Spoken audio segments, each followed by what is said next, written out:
It is. Hello. Hi. Hello. I know Hi. we're waiting for Trixie. Sorry. Yeah, I'm just some bald guy. I'm the driver. Oh God. Hi. It's you. It's really me. God, you could have made an effort. I know. I'm sorry. I lost my luggage. Did you lose your makeup? Yeah, Your I lost whole kit? everything. I lost Devastating everything. Sorry. for you. Your paws are really good though. Oh, Come thank you. I thought you were gonna be like, you lost your makeup. Devastating. Your pores are really big. No, the paws And you are really great. are bald up close. Come in. I love what you've done with your hair. Oh wow. Oh, this is wow.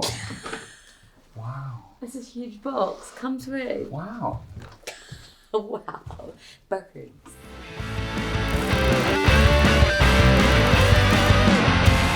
To you, she's a drag race star, sashaying onto our screens in 2012 and going on to win the All-Stars in 2018. She is officially the most followed queen from Drag Race and host of the hugely successful podcast with friend Catcher, The Bald and the Beautiful. She launched her own cosmetics brand, Oh Honey, with a portion of the sales going to charity, and is New York Times best-selling author. But to me, she's someone I've actually never met, but has remixed my song Bad Women and turned it into a banging gay anthem. I'm so excited to have you on. But first, what pronouns should I use today and which name? Oh, he is good. And you can say Trixie. Everybody says Trixie. Trixie, and he is fine today. Yeah. It's Trixie Mattel. Wow. Oh my gosh. Do people know that we're just like in your house? Yeah. They do. This is our, if anybody knows me, don't you guys think our houses look kind of similar? I'm telling you, my living room is this type of wallpaper with animal print with gold and pink. Do you love eBay too? Because that's basically how I've done up my whole house. Oh God, a late night eBay like death Just like- spiral for sure. I'm really been interested in getting an aviary for the backyard. Like imagine beautiful birds. finches. Yeah. Yeah, I love gorgeous. birds. And imagine like I beautiful love thrush. thrush. The bird. Oh, I've never heard of that. Oh, it's that or a yeast infection. I was going to say, isn't it an STI or something? I don't know. The kids are at school. They won't hear it. But hopefully they're I getting... love STIs. Love STIs. How many have you had? Gosh. Well, I got crabs when I was 19. And then I got gonorrhea once. But I've had plenty of scares. Yeah. You know? Just like itchy and realize it's the shower gel. That can... girl, you... that literally has... I can't tell you how many times that has happened to me, because, you know, we travel and we use sometimes the soap in the hotels. Yeah. And my body can't take like a heavily fragranced shower gel. Yeah. And so then I get like a little special feeling and I'm like, here we are. But Special feelings. But I'm like, I haven't whored around. So how would this have happened? Is it immaculate conception of gonorrhea? Yeah, I don't you think sat so. on a toilet seat and got it. I got pregnant. Did you? Could you- How I got many pregnant. babies did you get pregnant by sitting on the toilet seat? If only it was that easy. You know, I've been really thinking about having... I have trouble conceiving too. Why? What are your issues? Well, having a penis is like a big impediment oh, for really? me. And for I you. have that problem as well. It's the same problem. It's a safe space for everyone here. I don't think being pregnant is easy, but I do think it seems like they make adoption and stuff really expensive. So, God, at some point when I would love children, I would love to wake up pregnant. Yeah, it's quicker and easier. But I don't think it looks easy. Shout out to the pregnant divas. I think it looks hot, it looks hungry, it looks sore. It is all those things, and I've done it twice. Did you like it? No, Some people love it. it's awful. It's awful. Yeah. Can I ask a question? I'm obsessed with when children are embarrassed of their parent being recognizable. Oh yeah. Are your children, if another mom is like, oh my God, I love your records, is your kid like, what the fuck, bitch, get out of here? Like, I love that. The older one who's 8 I love that. and the 4-year-old's like, yeah. She'll just like, because she's quite fabulous, my 4-year-old, and my 8-year-old's kind of a bit emo. Right. So the 8-year-old's like, oh, I love that. it's so weird.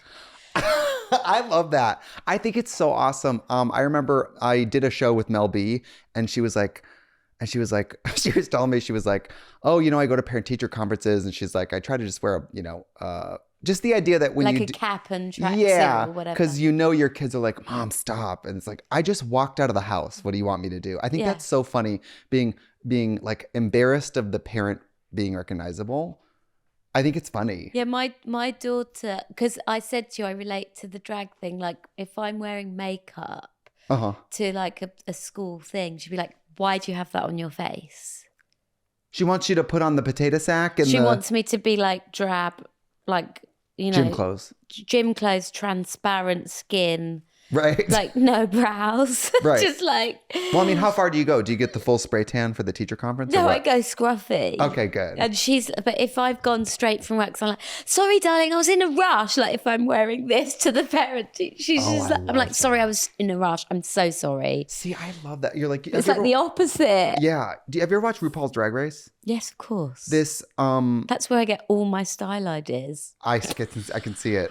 I'm desperate to be on it. I just want to say, you've never been on it? I have been literally begging in the most undignified way to be a guest judge on that show since its incarnation. And then it came to the UK and I was begging harder. And they just say, sorry, there's no room for you this season. What? Every time. And I was literally raised not by wolves, but by drag queens. This is my appeal. Do they do your music? Have they ever lip synced to your music on the show? I'm sorry if it's getting uncomfortable. I'm sorry that I waited outside your house for so long. You're outside with a boombox? Yeah, just like, pick me. Yeah. I'm sorry, pick me, pick me, pick me. Well, Michelle Visage, I always think of her because she has children and she's so glamorous. And I always think like, I love my mom. My mom might put on eyebrows for Christmas, right? She's not getting in drag, right? Yeah. But I always think like, if your mom's Michelle Visage, is that weird that your mom's like getting red carpet ready, walking around the house? But I guess that's all you know. Yeah, but they do probably go, Right. Like my mum is quite fabulous, as you've just met her in her brightly coloured top and pink hair. And I think as a kid, I was a bit like, oh, God. Right. And my mum would be like, your clothes are so dowdy and plain. Because as a teenager, I'd just wear like a T-shirt and jeans and that was it. As my rebellion. Yeah. And she'd be like, turn around and put some lipstick on and then come back downstairs. I think that's what kind of parent I would be. I don't want to be problematic, but something I have an issue with is when you have your ears pierced and you leave the house without anything in.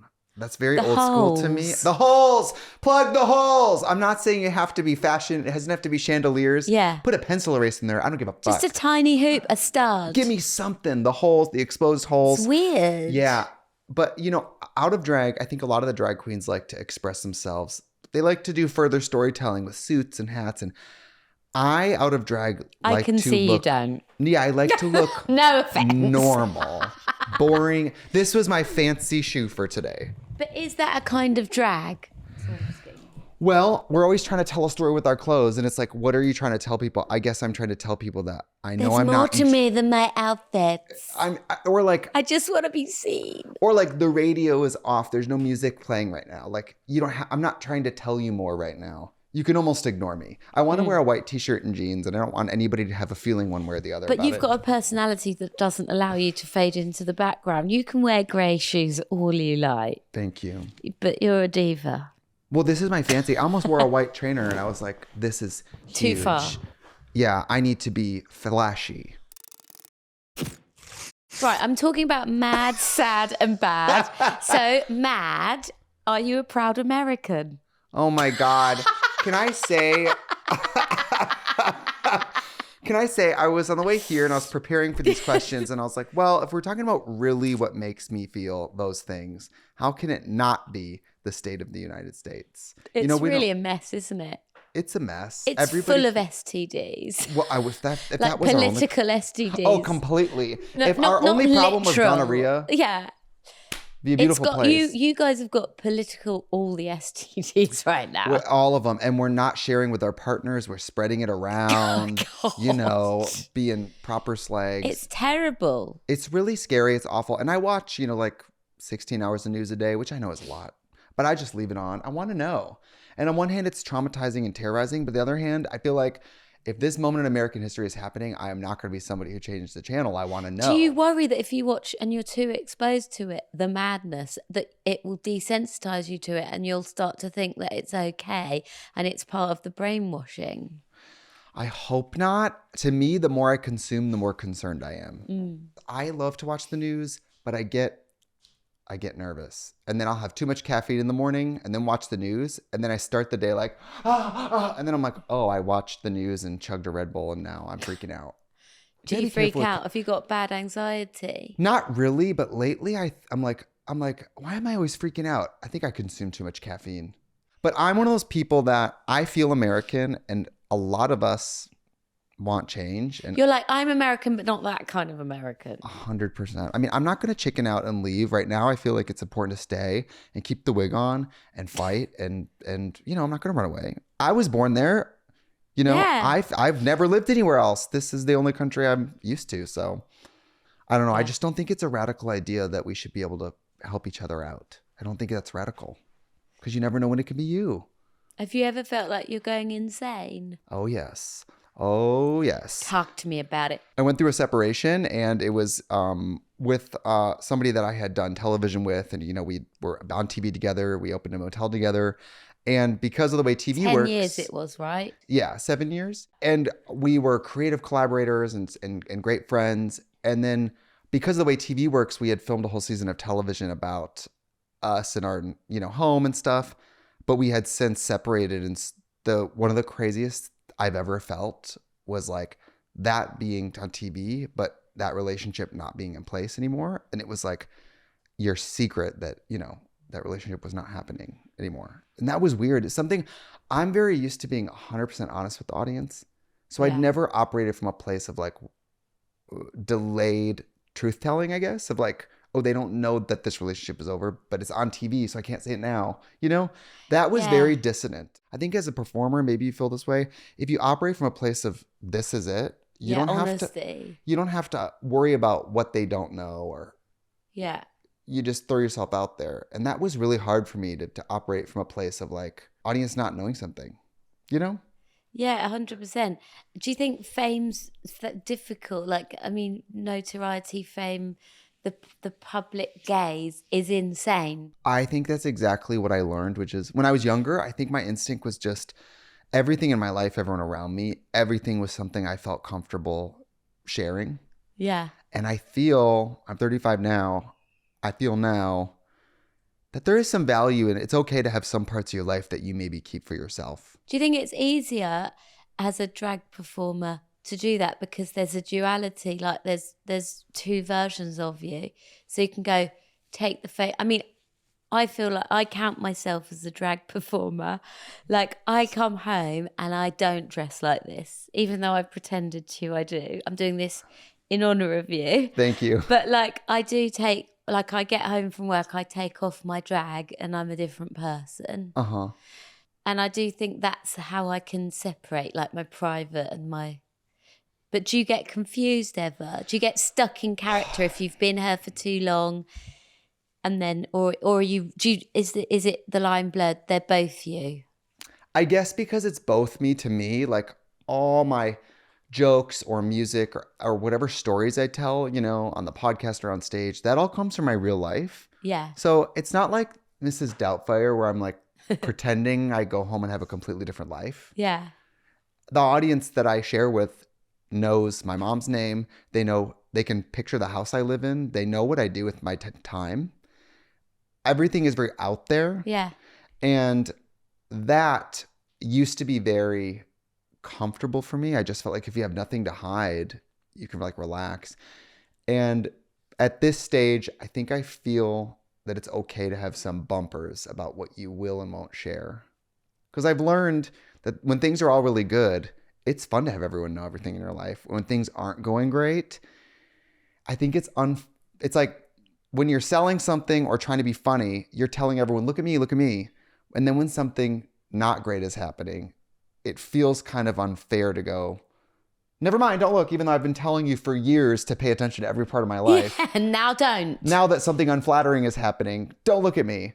So I guess I've learned a lot of trust of just like things I was afraid to share with the audience, things I was like, oh my gosh, I've been telling them this, and then what if they find out this?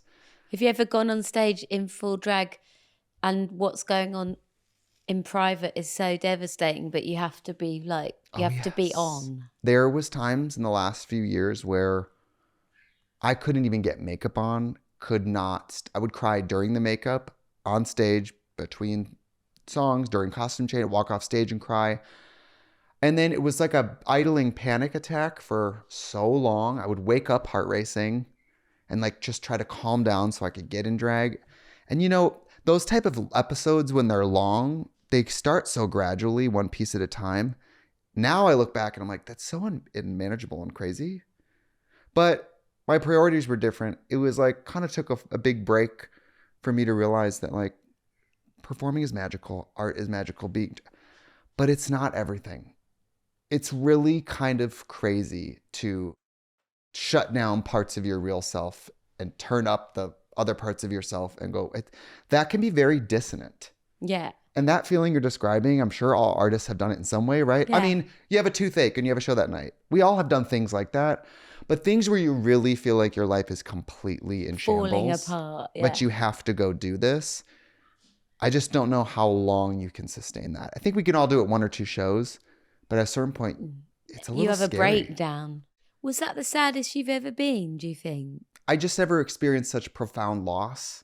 And because so much of that was public, it felt so embarrassing. I felt like I was, on television telling a story that felt dishonest in a way. And I'd never felt really dishonest with the audience before. And that made me feel ashamed. And it was just wild. And how do we reconcile with that, though? Because I think that that's the same with marriages that have kids, like in front of their kids, they act all fine. And then one day they tell their kids, oh, guys, we're getting a divorce. And you're like, oh, but we didn't sense that you were going to get a divorce. It wasn't bad or whatever. It's like putting this, it's like a weird thing where we're groomed almost to just be one-dimensional. Like you can be the perfect couple, but also the worst couple simultaneously. Maybe it was perfect on some levels, and then there was too much that wasn't, that meant it failed, if you know what I mean, or it broke. Yeah, I think I liken it to like, I think everybody in that situation needs to, it feels so isolating. It feels so, I'm the only one this has ever happened to. Truthfully, it's kind of happened to everybody. Yeah. Every relationship, even non-romantic, can be intense and mutually beneficial and then be different. Yeah. Every relationship is kind of constantly in flux, but it can feel that kind of like, this is the worst thing that's ever happened and it's only ever happened to me. It's kind of a little self-indulgent. Are you ever dramatic with it? Like, whoa. Oh my God, it was a mess. Yeah, but Liberace Behind the Candelabra. Have you seen that movie? Yes. Did you know that he started having his boyfriend get face work to look like him? No. Liberace got face work, and Yeah. then he started having his boyfriend get face work So he to could look like fall Liberace. in love with himself. Yes. Have you seen this movie? Would you do that? I've seen it. Michael Shannon. Yeah. No, Douglas. Yes, he plays Liberace, and it was like kind of amazing. I thought it was brilliant. It was. Are you Liberace sad when you're No. sad? Oh, Or are you like introverted and all the drag queen in you just disappears and goes shrivels like a raisin? it snuck up on me. It was like, Are you like, I'm not fabulous anymore? no, it was more insidious. I felt like an impersonator of myself. I put on the blonde wig and the pink outfit and said the things, and I felt like the number one impersonator of me instead of that electric feeling of doing the thing. Yes. thing. You were outside. I was outside operating the levers. It was like it was so discouraging. And Cold and far away. Yeah, I've been there. Where you can see I yourself sometimes doing it. still have it occasionally because I'm booked for a gig I can't cancel, and then I'm just not feeling up to it, and I just go through the motions, and everyone goes, it's so weird, isn't it, when people say something was brilliant and you're just not receiving it. Like, that was so amazing. You were so incredible. And you're just, it's like listening to it like this. Mm-hmm. Like, that was so amazing. And you're not even part of it. Yeah. But, I learned, it was actually, friendships matter. People in your life matter. Your family matters. Boredom matters. And honestly, I know you love performing. I love performing. but being successful and the work associated with that, the obsession with like trying to do more and top the last thing you did, that's really not important. Do you think you want to have kids? Yes. I've been off and on over the years. I used to say yes, then I said no, then I said yes, then I said no. I just think that there is an experience there that is not like anything else. And there's a way to give that. I feel like your 3 months of boredom are a parent in training. You think, well, I'm obsessed with birds too. I really want to get a parrot. Do you think that's horrible? No, I mean, you made a face. Yes. I just worry about their freedom. Right. You know, Maya Angelou and everything. Oh God, now I can't get one because I'm gonna think like I'm the evil cager of birds. What if I let it free fly in the home? That would be amazing. Do you know how cool would that be if you were like the bird lady of your street? You'll see me in Hyde Park just covered in bird shit. Just like he's walking around, bird shit down his face. Oh yeah, birds all over your shoulder. Bird shit in the mouth everywhere. I've always wanted to be like one of my sort of nicknames for myself is Dove Lady. Oh. Like just walk around with doves all over me because my name means that in Spanish. Oh, really? Or it's pigeon if you don't like me very much. I went to Hyde Park the other day because they have wild Indian ringneck parakeets out there, and I wanted to see them. So I got some pistachios from the store, and I went looking for the birds. I see them every summer when I come here. I go feed the birds. That torrential downpour started like this. Like all of a sudden, sun is in the sky. I know London people are used to this. I'm not. Sun is out within 5 minutes. And I'm in the middle of Hyde Park. There's nowhere to get coverage, nowhere to get out of the rain. So I just stood like this in the rain. It just took it for like 11 minutes. The Apple weather said it was going to stop at 11 minutes. So I just like... It's never right though, isn't it? You're like, apparently Apple says it's not raining, but it feels like it is raining. Is it raining? And then you're like, no, it's not raining because Apple says it's not raining. Apple said, I couldn't even, it was raining so bad I couldn't even open the phone to see how long. And there was a queer person, I believe was a queer person, standing there with an umbrella. And I'm like just powered down like a robot, just like, ugh. And then I would say 10 and a half minutes into the 11-minute rain, they walk over and go, did you want to share the... With 30 seconds to go. And I go, okay, thank you for this. 30 seconds of coverage from the rain. I am completely waterboarded. And you watched it for 10 and a half minutes. And I'm supposed to be a gay icon. I'm supposed to be, a pillar of the community. Are you naturally melancholy or optimistic? I'm pretty optimistic. I think I wake up ready to be happy. Are you realistic? Oh, yeah. I'm like a realistic optimist. I'm like, the world is on fire. We are near the end. But it will be fine. Yeah, but it will be okay. But it will be, sometimes it might be okay because all of humanity is erased. Honestly, I do think, I think humanity is a lovely first draft. I don't know why we're not more capable of being good to each other. I don't know why humans aren't more capable of looking out for each other. Why is that? Do you think capitalism makes everyone super selfish, self-serving? I think it's, for some people, it has to happen for them to imagine what it feels like. So they don't have empathy. They don't have empathy. They can't imagine themselves in someone else's shoes. I think it's not a far leap to put yourself in someone's situation, to be a single mother, to be struggling financially, to be in an abusive situation, anything, and go, wow, that would be awful.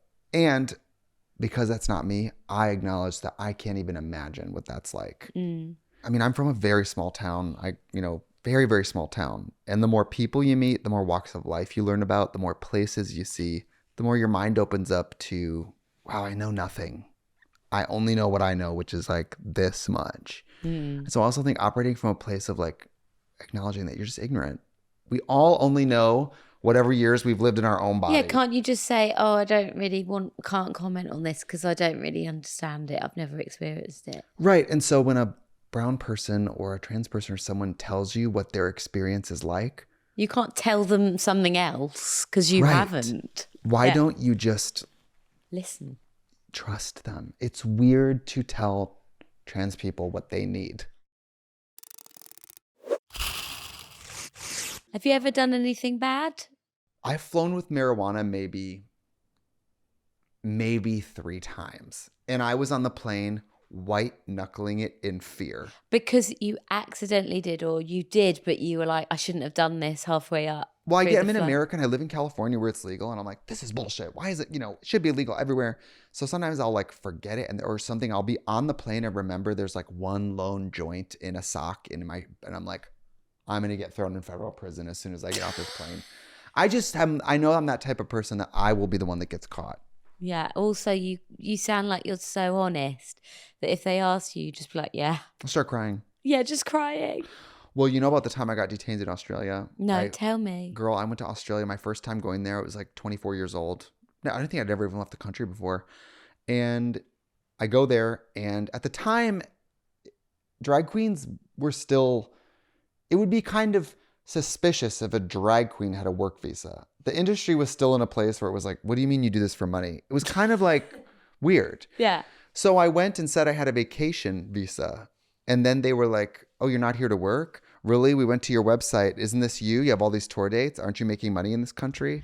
And then they took me in a room and interrogated me and then canceled my visa. And I spent the night in an Australian detention center. And I was, for some reason, would not give up the lie. And I'm not a good liar. So they're going through my luggage where I was also carrying merchandise, shirts with my face on them. Sizes extra small through like 4X. And they're like, so you're going to wear all these? I'm like, yup. Like at a certain point, you got to give up. And by the way, you got to imagine too, the drag queens look suspicious because we're traveling with currency from all different countries and a suitcase of disguises. We look like criminals. So like, what are you talking about? I would advise anybody, if you go to a country and you have the wrong paperwork, just be honest and say, I think I have the wrong paperwork. What can I do to fix it? Don't lie. Don't lie. Yeah, but even if you admitted it, they'd still detain you. Yeah. They'd be like, unfortunately, we've got to detain, maybe nicer. Like, unfortunately, we're going to have to detain you rather than you think in. The guy who detained me, when I did go back to the country, I saw him at the airport and I've seen him a couple times since. Were you like?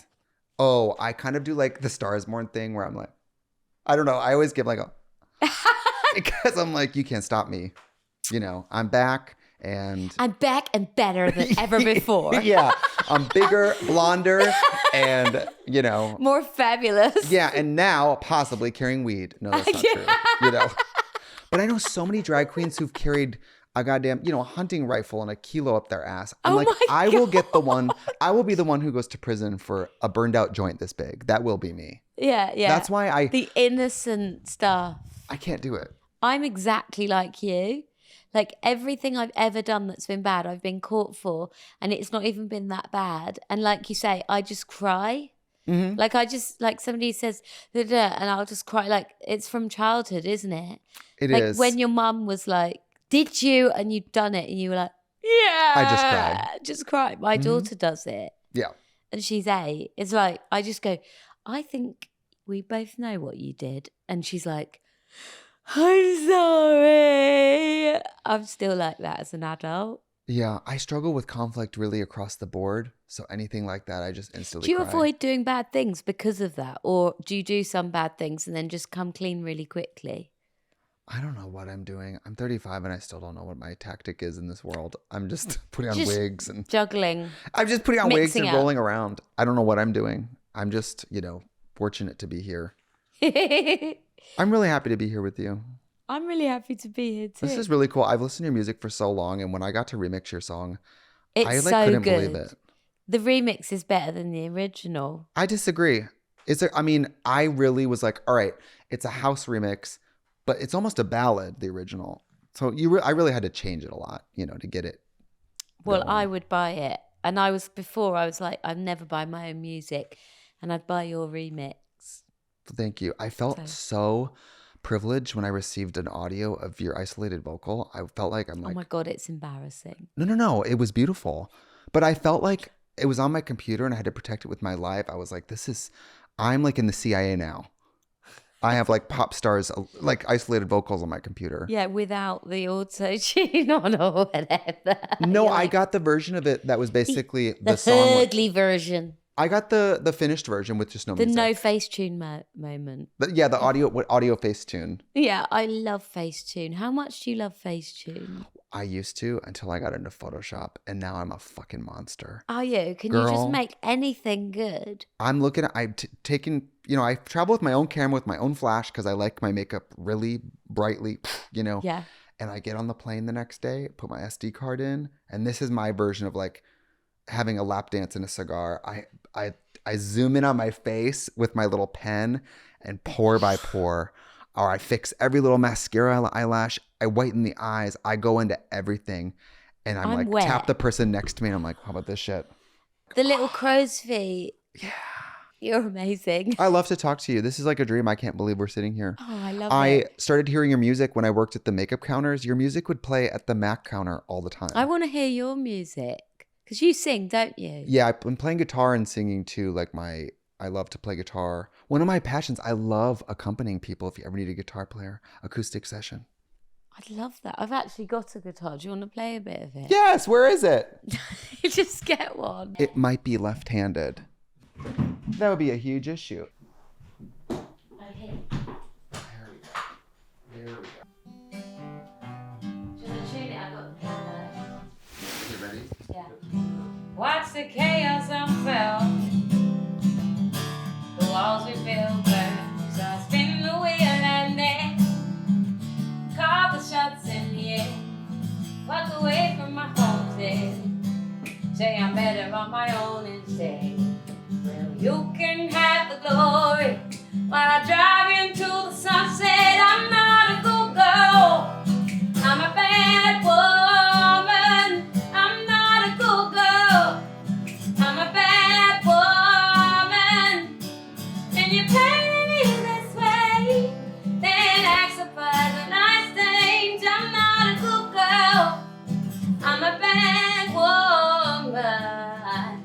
Maybe you sing something. Look at us. No, I can't. I'm too shy. Oh my God, you're not shy. We did it. We did some music. What about that? How many other podcasts? I don't see Samuel L. Jackson doing that. Samuel, I actually offered him a French horn and he didn't take it. Have you ever regretted the way you've treated anybody? Oh yes. Oh Tell me. yes.